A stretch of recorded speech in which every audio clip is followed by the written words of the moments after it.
All right, we are here with Mr. William Hungerford, head of organized play for Privateer Press. Yeah, organized play developer over at Privateer Press. It's a good job. Fantastic. And so, what kind of things are we looking for? Looking on the horizon here for organized play? A ton, okay. A lot of stuff. Okay. We got the narrative. Oh shit! Can I hold this? I'm gonna hold this and talk into it.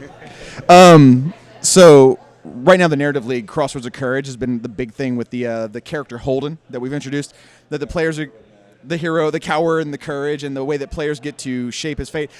I'm really looking forward because the whole season's done at this point, and I'm looking forward to the big narrative event we're going to have at Lock and Load 2017, which is basically there's going to be two possible forms of Holden, and those two forms are going to be shaped by what the players do leading up to that. So like what those two forms are has not been decided. That's up to the players, but it'll come down to sort of coward version and the courage, like the ultimate of each. And this narrative event, that there's going to be two teams effectively, one side fighting for the coward side, one side fighting for the courage side. Whichever team wins that will be the final model that gets made. But everyone will get a chance to see like which versions are possible, and those are all based on what the players do. So I'm really excited for that event and seeing this big narrated in-story tabletop battle that's going to go down, and see which version of Holden we make, because I don't know. I don't know if you've read any of the fiction on Holden yet. No. I actually just picked up just signed up for the league this past Tuesday, so started to read, take a look at the card. But no, I have not actually read any of the fiction on Holden. So can you tell some of some of the people who don't know, some of the lay people? Oh, sure. So Holden, all we've seen of him so far is he's sort of this. In the Iron Kingdoms, we get to see all these super badasses, right? Like there aren't many butchers running around, right? Holden is an everyman. The beginning of the story is him out in a field with his rifle hunting rabbits to go feed someone. And the only thing that makes him slightly exceptional is he's a pretty good shot with his rifle. But other than that, there's nothing remarkable about him. And the story is his village being attacked by this unknown force that comes in and starts slaughtering everybody, and him like hiding, and he's not doing anything heroic. He's trying to like save his own life. In fact, he watches his buddy bleed out in the middle of the street as this thing walks up and rips his heart out, as Holden's just trying to not make a sound, and he's just crying in a corner because he's terrified, right? And then he tries to get away, and it's sort of that fight or flight. Like what would you do if monsters showed up and started killing everyone? Would you be the hero and try and fight them off, or would you just do whatever you could to survive? Only if it was zombies. Only if it was zombies? Right. And so we even said later it was Tharn that attacked his village. And so like fully transformed Tharn are running around like eating the hearts out of the villagers. And right, exactly. And so that's where he started at. Where he goes is up to the players. If he becomes grizzled by what he's seen and becomes this hard-nosed badass, or does he keep going down the I'm just trying to get away and lead a normal life? Does he get stolen by the Scorn or somebody else? Like what does Holden become? And so that's really cool. Past that, nobody wants to be a Scorn slave. Absolutely not. Have you seen the Agonizers? Those things are horrific. But past that, for competitive play, I'm already working on Steamroller 2017, Masters 2017, Iron Gauntlet 2017, Champions 2017. And I said before that for the 2016 iterations, because the new edition of the game was coming out, we kept them mostly pretty solid state. Like nothing changed too much because there's always these new rules coming out for the new edition that players needed to digest, and having Steamroller stay sort of as a constant to compare that to, because you don't want to change the entire organized play and the game at the same time. Like everybody's like, what is going on anymore? But now that by this point everyone will have a year to sort of understand where the game's at, and our first dynamic updates will be out by then, and people will sort of know where things are going, I can get more fluid with where organized play is going to be. And while we're not ready to announce anything, there's definitely going to be some changes coming in Steamroller that people are going to see in the way that players interact with scenarios. I think everyone has gotten used to just flag objective zone. You get what you get, you set up, you fight it. Like there's going to be a little bit more interactivity that we're working on. And a big hot topic right now is terrain. And backdrop with adding more pieces, requirement of more pieces of terrain, smaller necessarily in size, as well as the changes to Isle of Sight and how that affects for forests and everything else, because that's a huge change for the dynamic. It totally is, and like using rubble. I'm always harping, use rubble. Rubble's one of the new terrain pieces. Use it. Yeah, use trenches. Don't. If all you've got is hill, forest, wall, which is what I see a lot of tables use. If that's all you've got, it's what you've got. But you are missing out. Like there's too much more terrain that is very important to the way the game plays that you should have on your table. And so 6 to 8 pieces is what we say, and because we're not going to we can't require really more than 6. Some stores just can't. They can't swing it. And we're not going to tell anybody, well, you have to have 10 pieces of terrain on every table or you can't play a steamroller. Like that's ludicrous, right? But honestly, 8 is, I believe 8 is the sweet spot, and I want to further push the guidelines for people that want to use 8 so they have a better idea of even how to place those 8 pieces in a meaningful way. Because right now, there's the rule that certain pieces can't be within a certain range of each other, and you can't have anything within 6 inches of a table edge. But by the math, you could literally make a big circle around the edges, just push everything out to the corners, kind of, within 6 inches, and have a big killing field in the middle. That is not a good Game of War machine. Like having a giant open killing field on the table, it's fine every now and then, but like you want your terrain to be meaningful both against gun lines and against melee forces, like stuff to navigate around, stuff to block line of sight. So I'm going to work on some guidelines that aren't draconic in that every table starts to look the same, but that gives guidelines of how many line of sight blocking pieces you should use, where they should probably go, how many pieces of concealment, cover providing terrain, stuff like that. So hopefully we can see the tables have an even more meaningful impact on the game. Because, we play a miniatures game for a reason. Terrain matters, where you put it in. And right now, you know what your army is, you fine-tune your army. You know what your opponent's army is, you fine-tune that. The scenarios are sort of static. You know what your possibilities are. And terrain is interesting because it's the one big unknown variable. Go to a steamroller in 5 different cities, then go to a convention and play, and I guarantee you're going to see vastly different terrain setups right now. So we're trying to find a way to you can't bring too much consistency, because that sort of you have to bring some consistency, but you can't overdo it, because if you overdo it, that destroys creativity. And we want to see people have creative tables, but we want to make sure that the tables are playable and that they're meaningful. So. Personally, I've been taking I bought the discount games with the terrain mats, and I open up the whole package and I take every single piece out and I just start throwing them onto the table. I've started putting the trench in the middle, because it doesn't matter what you roll, your opponent's going to take the side with the trench every single time. But yeah, it has really actually changed a lot of how the game is played. And the way I do it at my house when I play, because I play a lot at the office, obviously, for development, but I play at my house a good deal too. And what I do is I start with a line of sight blocking piece in the middle, usually a building right in the middle. And then I usually put like a hill, wall, forest, trench in some combination, but like on the other side. And then another building off the side. Then I grab 2 random pieces and I throw them down so that I've got 8 pieces on the table. Then I scatter everything. I put the deviation template down and I scatter everything D6 inches. And then I check for legality and be like, anything within 6 inches of the table edge? Are these pieces too close? And if everything's legal, we play it as it is. If it's not legal, I basically use least disturbance and sort of push it off to the side, the least amount I need it to be back in a legal placement. And we do that before we pick sides. And it's easy to do, and it does create some fun variety, and we can play on that table over and over and over and over again, just scattering everything D6 inches, because you never know when suddenly you might create a big lane that opens up because 2 pieces both went 6 inches in opposite ways. Sometimes you make a cluster, but it's fun, and it's pretty simple. That doesn't mean that's going to show up in Steamroller 2017. This is just my way of doing it. But terrain might have something a little bit more structured than, just deviate everything 6 inches. Yeah, just throw it all down, deviate everything, you'll be fine. So, that's going to be a big deal. Further refining what ADR means for the game, for Masters and Champions, really reviewing that process. And then I can't say anything about it yet, but there's some big, big changes coming to Iron Gauntlet that I think people are really going to enjoy, and I expect people to start hearing about that closer to lock and load next year, but it's going to receive a pretty significant overhaul in how it operates that is pretty exciting. I know a lot of the competitive players will definitely be really excited to see some changes to Iron Gauntlet, because just like you said, if you start doing the same thing for such a long period of time, it does start to become a little. I mean, you want some consistency, but you don't want it to become stale on you. You don't want to halt the creativity. So you want to keep everybody's brains going and thinking at all times. Solve those problems. And what's interesting about Iron Gauntlet is I've been hearing a lot of people actually lately talk about how that's becoming their favorite format because all the other formats have DNC 1.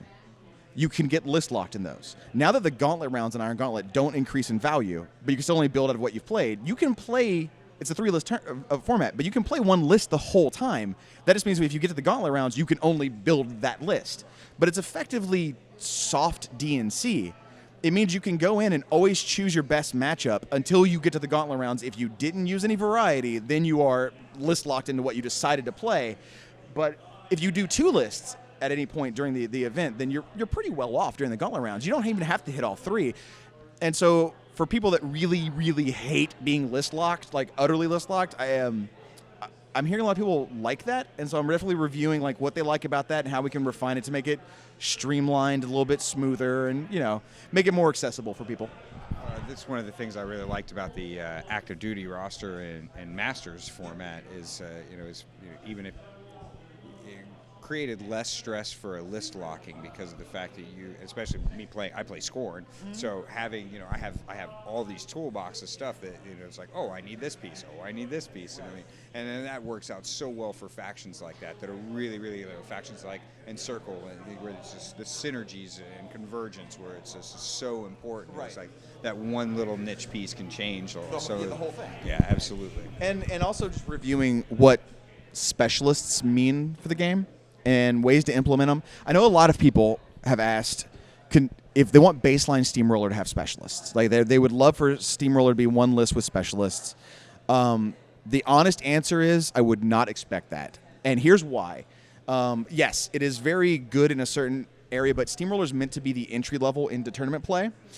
So that doesn't mean it won't show up in other places, but specialist is a bit much for somebody who is just getting into tournament play to wrap their head around. And like they can get the idea that I can swap models out and swap models in, but rebuilding a list kind of on the fly in that manner and the different permutations of combinations and how you're supposed to do it against opponent, for somebody who's just getting into tournament play for War Machine, show up with your list, play, learn scenarios, learn good scenario play, controlling, dominating, contesting, learn how to attrition properly and have favorable trades and stuff like that. Those are core fundamentals before we start worrying about specialist swaps versus a certain type of opponent, and then if they did the same thing against you and swapping versus trying to figure out what you're swapping, it's too much. It becomes a little advanced. I can definitely see that. Because everything we develop, we look at complexity points. Like everything you make, whether it's a new model or a new format, has a cap on complexity points. And everything you add and everything you do adds a complexity point. And if you get above that, once you break that ceiling, you've made something that is so complicated, it may function in a way you want it to, but it's become too difficult for the normal, casual, everyday player. Like the hardcore tournament person might be like, oh, this is great, but that's a very small percentage. The vast percentage of everyone, or vast majority of everyone else, they look at it and they're like, I don't want to deal with this. It's too much, right? And the game should be fun at the end of the day. So you never make things too complicated, right? Yeah. Well, I mean, and some things that my reference has always been K-3 that I use because she is probably, and even with the Mark III, even now more so with the Mark III, she's probably one of the most powerful casters that we have in Scorn. But she is not a layperson's caster. She is very much a savvy. You need to know what your opponent's armies does and so forth. But if you do, my personal Haley 3. Haley 3, I think, is probably at the cap of how complex a caster should be. And so if somebody starts playing Signar, they pick up their battle box and they're like, who do I get next? If somebody's like, Haley 3, because she's great in tournament play and she does this and this, I'll be like, slow down for a second. Like, Haley 3 requires, you could play her, but to understand all the nuances, she requires a pretty deep knowledge of the game and what your opponent can do. Haley 3 is, in my opinion, not where you jump next. I think if you really like Haley, pick up Haley 1, pick up Haley 2, then go to Haley 3. Actually play them in order. And by the time you get to Haley 3, because you just love that character, you'll understand the differences in all the things she's capable of doing. And yeah, Makeda 3 is another good example. Makeda 3, I would say Haley 3 is more complex. I would agree. I drew her in Who's the Boss, and I was like, I don't know what the heck do I want to do with this. Like, yeah, just picking her up and being like, quick side, who's the boss? Is there anybody who doesn't know who's the boss? You spin the giant wheel, you get a random caster, you pick your faction. So Convergence is always really interesting because all your Jax, Matt, and Rat is equal of what you randomly spin. So now that Wormwood is the Warlock and it's not Cassius, and Wormwood's Matt and Rat is 0. So if you spin Wormwood, all your Jax are Matt, Rat, 0. So if you play Who's the Boss and you spin Wormwood, just try and table flip with somebody or try and like convince them to swap with you or something. I don't know. There's no way out of it. It's going to be terrible. You got to roll like straight def to hit anything. Yeah, yeah, you can stand still for 2, for Rat 2. When hitting a Khador Jack requires boosting, it's a nightmare. Yeah, but on the other side of it, if you are playing Convergence, like I was actually just saw over there earlier, somebody got Kane too. And then you have a Rat 9, Rat 4, but Rat 9. One of the dreams is Ashlyn. Matt 8, Rat 7. Just destroy everything in front of you. It's pretty good with the roulette too. So, but yeah, that's some of the cool stuff coming up for organized play. Some interesting changes coming to Steamroller and all the competitive, and then of course really fun narrative things coming up. So people should expect to hear more, especially about Holden. We're going to talk a lot more of that leading up to Lock and Load. Let people know what the event is. It's going to be limited spots, so anybody going to Lock and Load, definitely keep an eye on the event when it gets released if you want to play in that and have the chance to choose the final form of a real War Machine and Hordes model when it comes out. Definitely looking forward. I'm definitely looking to try and be there for next year and for the new faction to be coming out. When I saw the look on Dallas's face when I asked him how much fun it is to paint, I just cannot turn that down.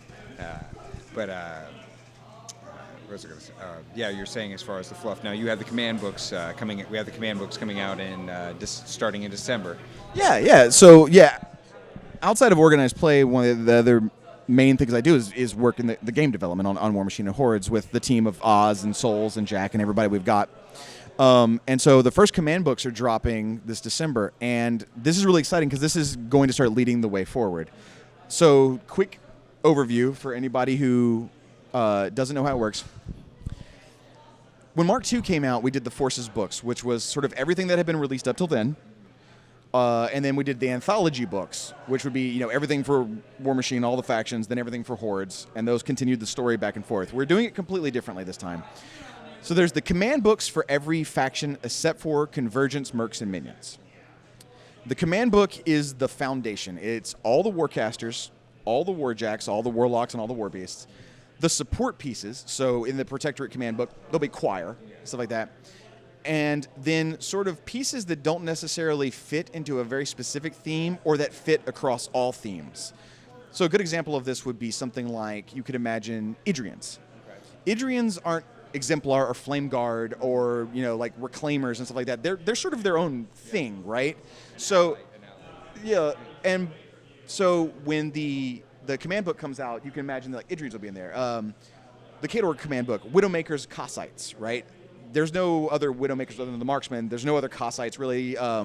So those are little support pieces or pieces that don't fit into a major theme. When I say a major theme, I mean stuff like, if you look at a faction, you could be like, okay, what are major aesthetic themes of Khador? Yeah, Man of War, Black Dragons, or Iron Fangs. Obviously Big Jacks, Doom Reavers, and things like that. So the command books, all the casters, all their Beaster Jacks, and then these support pieces. And then after that starts the Theme Force books. So one thing we've had asked a lot is, are there theme forces in the command books? And the answer is yes. There are theme forces in the command books, and they're very battle group centric. They're like your Jack or Beast heavy theme forces. Whereas the theme force books, like when a Trencher theme force book comes out, the theme forces are all obviously about Trenchers. Right. Okay. Well, that actually sounds like it's going to be a lot of fun. So you actually have you have theme forces for like the different parts of your faction. Absolutely. So if here's a part of a faction that you're really interested in, if you're like, oh man, I think Exemplar look cool, I think Tharn look cool, Manowar look cool, you can imagine that over the next several years, a theme force book is going to come out that really goes in depth about that theme force. every Theme Force book that comes out is going to add new models specific to that theme. They still work outside of the Theme Forces. So when the new Manowar book comes out, there's going to be large-based Manowar solos and Manowar battle engines that are great in the Manowar Theme Force. Manowar battle engines. Yes. And they work great in the Theme Force, but you can use them outside. You could play them in a normal Khador list that doesn't use theme. But that Theme Force book will drop. You'll have these things specific to it, and then the goal is that every new model introduced in a Theme Force book is out during the months that Theme Force book is releasing. So if the Manowar book comes out and it's released over like a couple months or whatever, we say like this is the Manowar months, then those models should all be out over those months, and that's going to be awesome. So that you get your book, you see all your cool stuff, you don't have to wait, you get to play it immediately, and we feel for a lot of people, there's going to be people that want to collect factions. Like they're like, I'm a Khador player, but there's some people that are just attracted to certain looks, right? Somebody might be like, I'm really into dudes wearing super heavy armor. So maybe they pick up the Manowar book, and then maybe down the road there's like, like a Cataphract book. I'm not saying that's going to be one of them. Or, maybe there's a troll book that's all champions and warders. They just like big armored guys. They could pick up these Theme Force books and build armies based on those Theme Forces and have fully functioning armies, because all the Theme Forces aren't tied to one caster anymore. They're any caster in the faction. You have to have the certain restrictions, and we also there's not tiers. There's not like take this model, get this benefit, take this model, get this benefit. If you are playing this subgroup of models, you get these benefits, all of them. And some of them might stagger. They might be like for every X amount of points of something, you get something else. But in general, it's just like you're playing this Theme Force. All your X models get this, and all these models get this, and it's just you get it from the start just for doing it. So the Theme Forces are very simplified.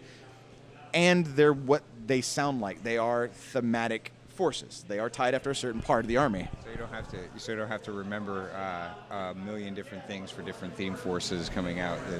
Each one having their special rules and yes, yeah. Because there'll be far less of them. I mean, in Mark II there was a theme force for every caster.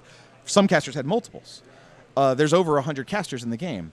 Now we're talking about theme forces that make sense. So you can imagine that over the next 5 years, there's not going to be 100 theme forces released, right? That's too much. So now we can really hone in on what makes this army, and make it feel and play slightly differently than other ones. You like I said, if you do the Manowar theme force, you're going to have a very specific style of play. Like that army's good at one thing.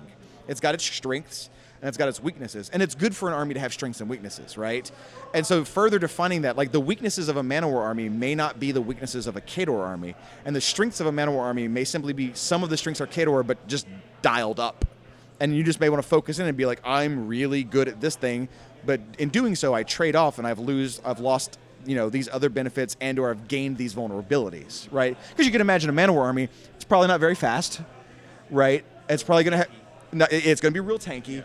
It's going to have some range, and it might have some trouble with terrain, right? Versus if you did a mixed army, you could mix in, Widowmakers and other things to help you get around those kind of things. So it just comes down to, do you want to hone in on this play style, or do you want a more generalist approach using all the tools available? Okay. Yeah.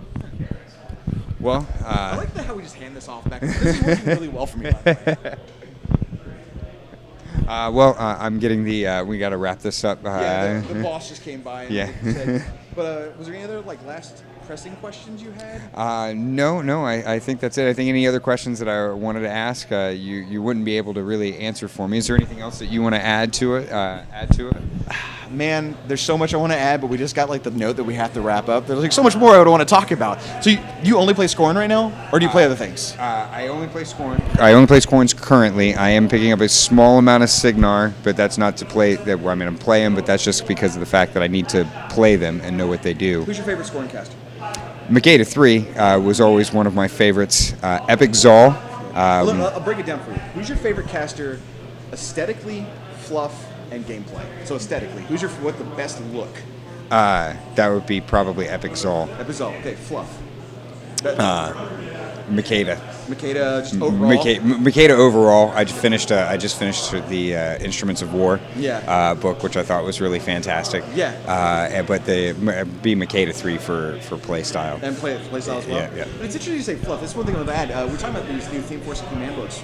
I think people are used to the storyline being progressed through the. I'm gonna take the mic real fast because I like holding this. People will talk about in the anthology books. They continue the fiction forward. It's changing a little bit. These new command books and theme forces are actually going to talk more about the theme, like that army as a whole. So it's not like every theme force has a little bit of a storyline that's going to sort of like scatteredly combine the ongoing like meta plot of the whole world. That would be weird. So when you get like the Man-O-War theme force book, it's going to talk about like the armies of Man-O-War, like these platoons, these legions of, how do Man-O-War go to war, and what are some of like maybe famous battalions that are there? What are their color schemes? Like what do they paint up? So people were like, well, where does the storyline go then? How do we find out what's going forward? And the answer is, you mentioned like one of the books, the Skull Island Expedition books, the actual novels that are coming out. That is where the storyline is moving to. So if you want to find out, did Barnabas become a god? Which I know a lot of people know I'm a Minions guy. Did Barnabas become a god? Find out soon. Did Barnabas become a god? What's going on with Magnus and Venter's bastard? Stuff like that. All that is going on to the Skull Island books. So if you want to keep up with the storyline, if you're a fluff nut, which I enjoy my fluff, it brings a little bit to my army, and it also helps me come up with color schemes sometimes. I'll read something in the fiction, and I'll be like, man, I bet it would be cool to play something that riffs off this, and then I'll come up with a color scheme sort of based on that. So that's all going to the Skull Island books. And then if you want more of the actual sort of military army overview, that's going to be in your rules books, so that you understand sort of the chain of command, right? Like how does the Empire of Kador view their Man-O-War forces? So where do they stack up in their rank? Yeah. In their cast. Yeah. Basically. And just really good inspiration for the hobbyist. If you're like, I want to do a Man-O-War army, what are some cool color combinations I can do? Like, what are some ideas? I think these books are going to be really inspirational, so that if you don't want to do just studio color scheme red, you want to come up with something of your own, or use something else that we've published and be like, are there Man-O-War in the 5th Border Legion? And what do they look like? And how many Man-O-War are in the 5th Border Legion? Stuff like that. So check those out. It's got a lot of cool stuff, whether you're a player or just into the world as a whole. I'm going to hand this back to you now. Oh, yeah. And also, if you're like me, where I spend all of my time painting, they are now available on audio. Yes. So being able to start powering through those on audiobooks is definitely a nice little plus, something to listen to while you're painting. I can't listen to books while I paint. I can listen to them when I'm driving, but when I paint, I actually can't do anything else. Like, I can't have a podcast on in the background. I can't have movies on. Like, when I paint, for some reason, if all my attention isn't like zen focused in on my painting, I just mess everything up. I can multitask anything else in my life. Like, I can be doing like dev work and doing like math and figuring out some probabilities on things and listening to a podcast and like somebody's having a conversation with me. But when it comes to painting, for some reason, like if somebody walks in and is like, "Hey, how's your day?" I'm like, "God, it's all ruined." Like, it just throws everything off for me. So like, I just need like a quiet like a sensory deprivation chamber that I walk into and paint and nothing else. And I don't know why it is, but it's the way it is for me. So, but I know we got the message that we needed to cut this like 10 minutes ago, and I just ignored it. So I should probably stop. That's right. That's right. Well, we've been chatting with Mr. Hungerford, and definitely keep watching, because we'll probably have hopefully some more interviews in the future coming through Indianapolis for Gen Con, and hopefully for any other. I'll be there for Lock and Load hopefully next year. I'll talk to you guys at Lock and Load. All right, we can do that. All right, man. Sounds like a plan. Peace, brother.